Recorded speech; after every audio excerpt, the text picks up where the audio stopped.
Hello everyone, welcome back to Axis IAS। I am Sandeep Kumar. I hope आप लोग बहुत अच्छे हों और यूपीएससी प्रीलिम्स 2025 के लिए बहुत अच्छी तैयारी कर रहे हों, रिवीजन कर रहे हों। होली नज़दीक है ना। 3 दिन बाद आपके होली पड़ जाएगी। 2-3 दिन की छुट्टी लेकर के आप फिर से उसमें जुट जाना। आज जिस हम टॉपिक की बात करने वाले हैं ना, वो यूपीएससी प्रीलिम्स 2025 का सेकेंड पेपर है, यानी GS second paper, CSAT paper के नाम से जिसे हम जानते हैं। क्यों बात करने वाले हैं, क्या ऐसी चीज़ें हैं जो आपको पहले से ही ध्यान रखनी है ना। एग्ज़ाम के कम से कम 40-50 दिन से आपको उनको भी ध्यान दे के चलना है, क्योंकि सीसेट बहुत इंपॉर्टेंट है। आपको लगता है कि 27 क्वेश्चन सही कर लेंगे वहाँ जा कर के, लेकिन हो नहीं पाता, है ना। और आपका जीएस फर्स्ट पेपर तो बहुत अच्छा निकल जाता है, लेकिन सीसेट में आपका मतलब नंबर गुल हो जाता है, जिससे आपका प्रीलिम्स होता नहीं है। आपकी मेंस की तैयारी, आपके इंटरव्यू की तैयारी, ये सब सारी चीज़ें धरी रहती हैं। मैं जो स्ट्रेटजी फॉलो करता था ना सीसेट में, मैं बहुत ज़्यादा एफर्ट्स नहीं करता था इसमें। इस पेपर में मैं पहले तो पीवाई के ऊपर बेस होता था, है ना, वो कैसे करते हैं, है ना, अदर चीज़ें कैसे प्रिपेयर करते हैं। उसके अलावा जो 70% क्वेश्चन है ना, वो 20% सिलेबस से आते हैं। अगर आपने ये सीख लिया तो ये मान के चलिए आपका सेकंड पेपर बहुत आराम से निकल जाएगा। बहुत कम मेहनत करके एक अच्छा स्कोर या अच्छा आउटपुट आपको प्राप्त हो जाएगा। चलिए बात करते हैं। क्या है ना कि हमारे प्रीलिम्स में 2 पेपर होंगे। कौन कौन से? एक जीएस पेपर फर्स्ट, जिसको हम जानते हैं, जिसमें आपके history, polity, geography, economy, environment, science and tech, ये सारी चीज़ें होंगी। ओके। और एक होगा आपका paper second paper, GS second paper, जिसे हम सामान्य भाषा में सीसेट के नाम से जानते हैं, सिविल सर्विस एप्टीट्यूड टेस्ट। इसको 2012 से 14 के बीच में इंट्रोड्यूस किया गया। अब देखो, सिंपल सी बात ये है ना, इसमें पहले मैथ आती थी, है ना, रीजनिंग आती थी, ठीक है, decision making and problem solving, है ना, कम्युनिकेशन स्किल्स, इस तरह के सवाल आते थे। उसके अलावा इंग्लिश के क्वेश्चन 10 आते थे, इंग्लिश भी इसमें पूछी जाती थी, है ना, और रीडिंग कॉम्प्रिहेंशन। तो सबका लगभग बर्डन समान था, करीब 5 टॉपिक थे और 80 क्वेश्चन इससे पूछे जाते थे, ठीक है। लेकिन बाद में क्या हुआ, decision making, problem solving, communication skills और इंग्लिश के क्वेश्चन को डिलीट कर दिया गया, यानी हटा ही दिया गया। अब इसमें 3 ही चीज़ें पूछी जाती है, मैथ, रीजनिंग और रीडिंग कॉम्प्रिहेंशन। और भाई लेवल यूपीएससी ने इतना टफ कर दिया ना कि बहुत अच्छी तैयारी इसके लिए चाहिए, यानी जीएस से ये ज़्यादा खास है, क्योंकि ये प्रैक्टिस बेस है और आपको जम के प्रैक्टिस करनी होती है। अगर आप देखें सीसेट पेपर में 80 क्वेश्चन है, 200 नंबर का है, इसमें आपको 27 करने हैं, 67 नंबर लाने हैं, बस इतना सा है। ये कहने में जितना आसान लग रहा है ना, करने में बहुतों की हवा निकल जाती है। सिंपल सी बात है। हिंदी मीडियम के ज़्यादातर बच्चे क्या करते हैं, हिंदी मीडियम के ज़्यादातर बच्चे करते ये हैं कि इसको लास्ट मोमेंट पे डिसाइड करते हैं। लास्ट मोमेंट मतलब वो सीधे पीवाईक्यू कर लेंगे, है ना, उनको लगेगा कि नहीं इससे हो जाएगा। उसके अलावा जो काम करेंगे वो एग्जाम के 1 महीने, मान लिया 25 में कोई एग्जाम है, तो ये 1 में से या 10 में से पढ़ना इसको शुरू करेंगे। इसको बड़ा हल्के में ले लेते हैं और वही हल्कापन क्या करता है, हवाबाजी इनकी हवा कर देता है। और लास्ट में मोमेंट पे ये आता है कि नहीं जीएस में तो हम अच्छे से निकल रहे हैं, और लेकिन सीसेट में हम लटक रहे हैं। अब सोचो, ये इतनी बड़ी बात तो थी नहीं। अगर हम अभी से, यानी हम इसको मान लेते हैं आज 10 मार्च है, 13 मार्च को होली जलेगी, 14 को खेली जाएगी, 15 या 16 से आप लोग अपना प्लान कर लेना। 16 तारीख से आपको क्या करना है, 70% क्वेश्चन आपके 20% सिलेबस से आने हैं, है ना, कम से कम है। अब देखो 3 सेगमेंट हैं आपके, मैथ है ना, रीजनिंग है और रीडिंग कॉम्प्रिहेंशन है।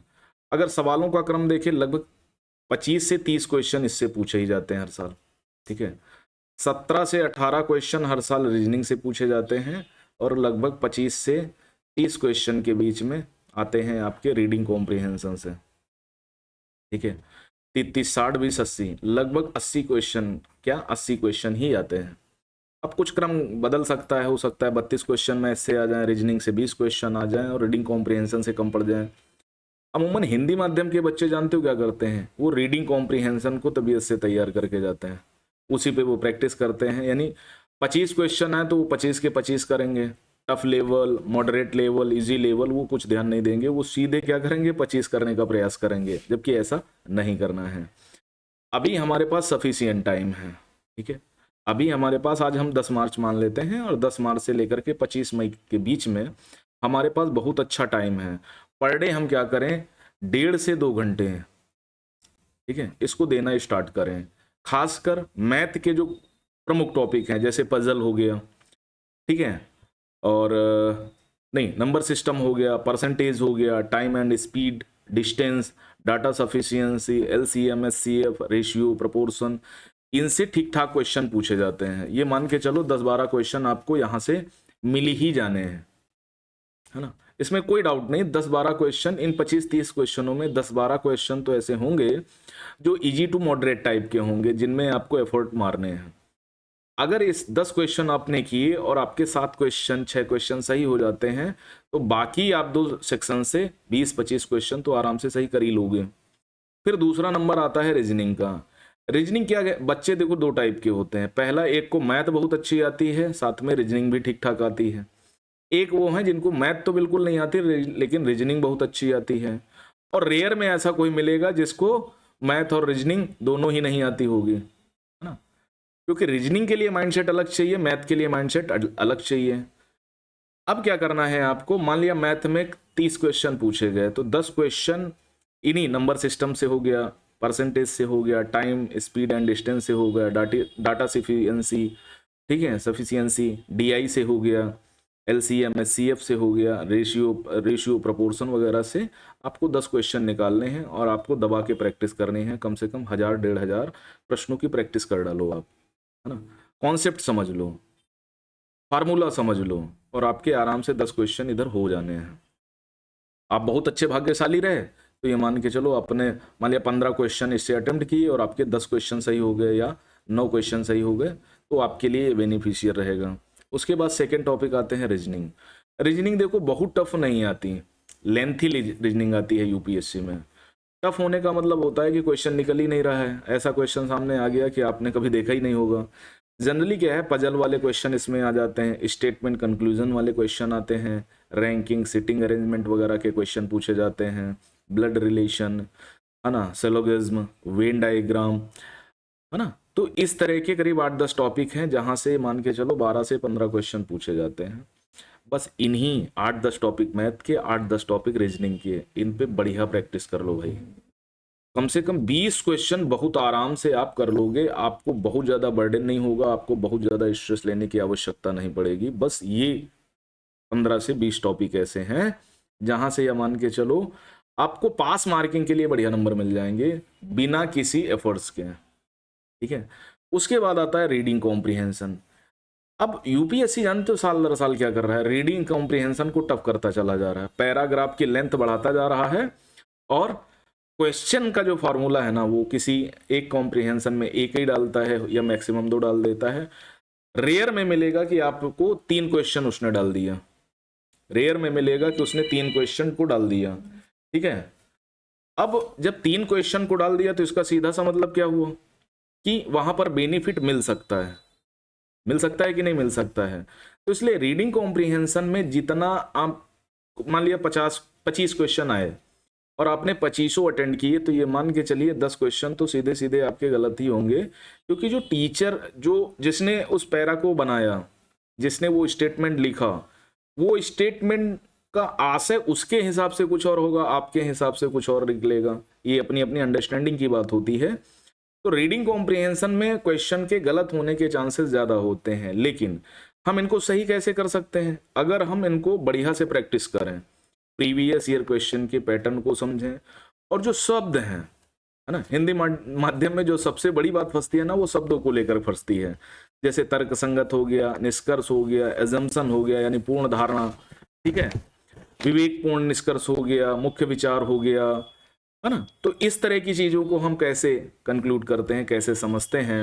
लॉजिकल का मतलब, इन्फेरेंस का मतलब, अजम्पशन, रेशनल, मेन आइडिया, इन चीजों को हम कैसे समझते हैं, और इसी टाइप से क्वेश्चन पूछा जाता है। कभी कभार तो क्वेश्चन बड़ा कर देता है, विवेकपूर्ण निष्कर्ष निकालिए, है ना। यूपीएससी भी मजा लेता है हमारी, विवेकपूर्ण भाई निकालो विवेकपूर्ण निष्कर्ष।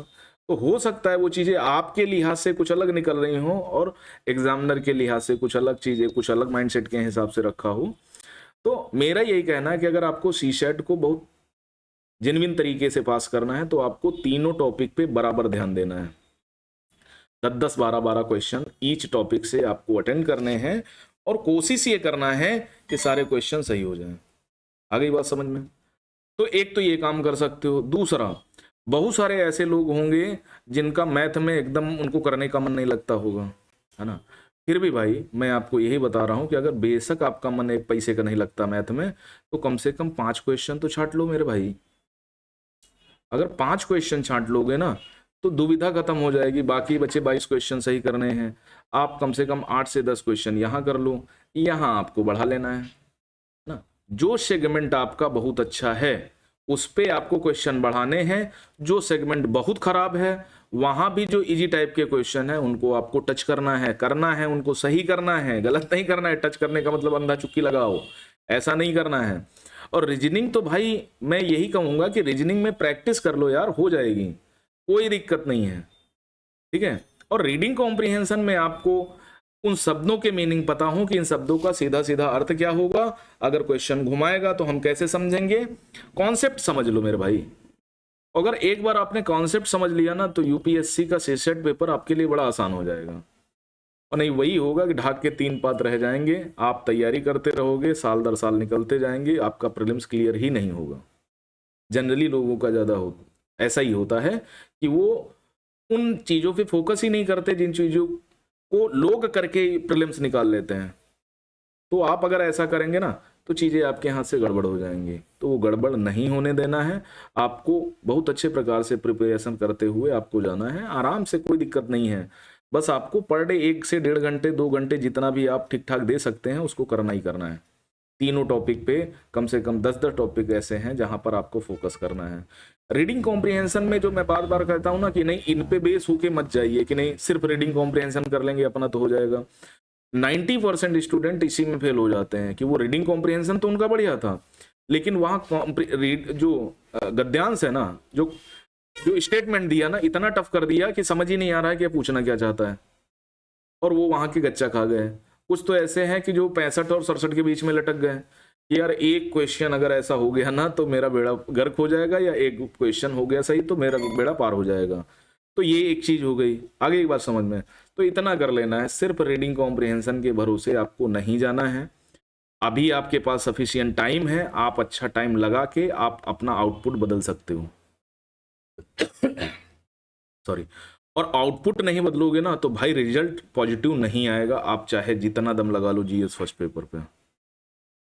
बात समझ में आई ना? तो इतना करके जाना ही जाना है। जहां पर आपको समझ, बहुत सारे यूट्यूब चैनल हैं जहां से आप चीजें कर सकते हो। ऐसा नहीं है कि नहीं मैथ के लिए स्पेशल टीचर की रिक्वायरमेंट होगी, मैथ के लिए आपको यहाँ जाना पड़ेगा, ये करना पड़ेगा, यार टाइम वेस्ट होगा। नहीं, आप घर में बैठ करके यूट्यूब के माध्यम से, अदर किसी चैनल के माध्यम से, या कोई पेड कोर्स 1000-2000 का मिल रहा हो तो लेके उसको करो, और जरूर करो। अगर आपको यूपीएससी का प्रीलिम्स क्लियर करना है, मेंस लिखना है, और नहीं तो भैया आप जानो आपका काम जाने, ठीक है। इतना कर लेना, आई होप। और मैं हमेशा यही करता था, मैं जानते हो मैं तीनों सेगमेंट पे बराबर ध्यान देता था और मेरा आराम से सीटेट प्रिपेयर हो जाता था। मुझे कोई बहुत ज़्यादा स्ट्रगल नहीं करना पड़ा इस पे, आराम से 35-40 क्वेश्चन सही हो जाते थे। और कौन सा हमको परमवीर चक्र लेने जाना है 180 क्वेश्चन सही करके, मुझे तो पास होना था ना इसमें, और ये क्वालिफाइंग नेचर का था, मैं उसका फायदा उठाता था और आराम से मेरा सीसेट पेपर निकल जाता था। तो आप भी यही स्ट्रेटजी को फॉलो करिए और आराम से काम करिए, आपका आराम से निकल जाएगा। धन्यवाद, मिलते हैं नेक्स्ट सेशन में, तब तक के लिए नमस्कार।